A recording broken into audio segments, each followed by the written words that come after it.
কিছু সুন্নত আছে, আগেও আমি আপনাদেরকে সুন্নতগুলো বলেছিলাম, ওটা হয়তো ওই কুরবানি ঈদের বলেছিলাম। তো এই ঈদের কিছু সুন্নত আমরা জেনে নিই সংক্ষেপে। 1 নম্বর সুন্নত, ঈদের দিন যে কোনো ঈদই হোক, ঈদুল আজহা হোক, ঈদুল আজহা হোক অথবা ঈদুল ফিতর হোক, যে কোনো ঈদই হোক না কেন, প্রত্যেকটা ঈদে সর্বপ্রথম ফজরের নামাজ আদায় করা।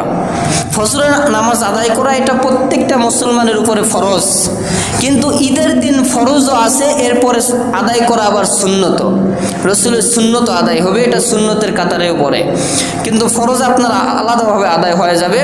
আর বোনাস হিসাবে সুন্নত, বোনাস একটা আছে না, 10 জিবির সাথে আরও 5 জিবি যোগ, এই মিলে 15 জিবি, বোনাস 5 জিবি। তো এরকম আপনার কিছু সোয়াব এক্সট্রাভাবে বোনাস হিসাবে আপনাকে যোগ করা হবে যদি কেউ ঈদের দিন ফজরের নামাজ জামাতে আদায় করে। 1 নম্বর সুন্নত। 2 নম্বর সুন্নত হচ্ছে ঈদের দিন সকাল সকাল গোসল করা। প্রত্যেকটা মুসলমান ঈদের দিন সকাল সকাল গোসল করবে। 3 নম্বর সুন্নত হচ্ছে সবচাইতে উত্তম কাপড়, নতুন কাপড় পরিধান করতে হবে এরকম কোনো বিষয় নয়, সবচাইতে আপনার যে কাপড়গুলি আছে এর মধ্যে থেকে যেটা উত্তম মনে হয়, যেটা ভালো মনে হয়, এইটা পরিধান করা হচ্ছে সুন্নত। এরপরে খুশবু লাগানো আর আতর সুরমা লাগানো, এটা শুধু ঈদের দিন নয়, প্রত্যেকটা মুসলমানদের জন্য প্রতিদিন সুরমা লাগানো হচ্ছে সুন্নত। আল্লাহ রসুল সাল্লাল্লাহু আলাইহি সাল্লাম শুধু ঈদের দিন সুরমা লাগাতেন এরকম নয়, তিনি প্রতিদিন সকালে ফজরের নামাজ পড়ে সুরমা লাগিয়ে ঘর থেকে বাইর হতেন কালেমার দাওয়াত দেওয়ার জন্য। তিনি রোদে এমন ঘোরাঘুরি করতেন, ঘামে তার সুরমাগুলো এরকম গড়ে গড়ে গাল দিয়ে পড়ে যেত। তো প্রতিদিন সুরমা ব্যবহার করা সুন্নত।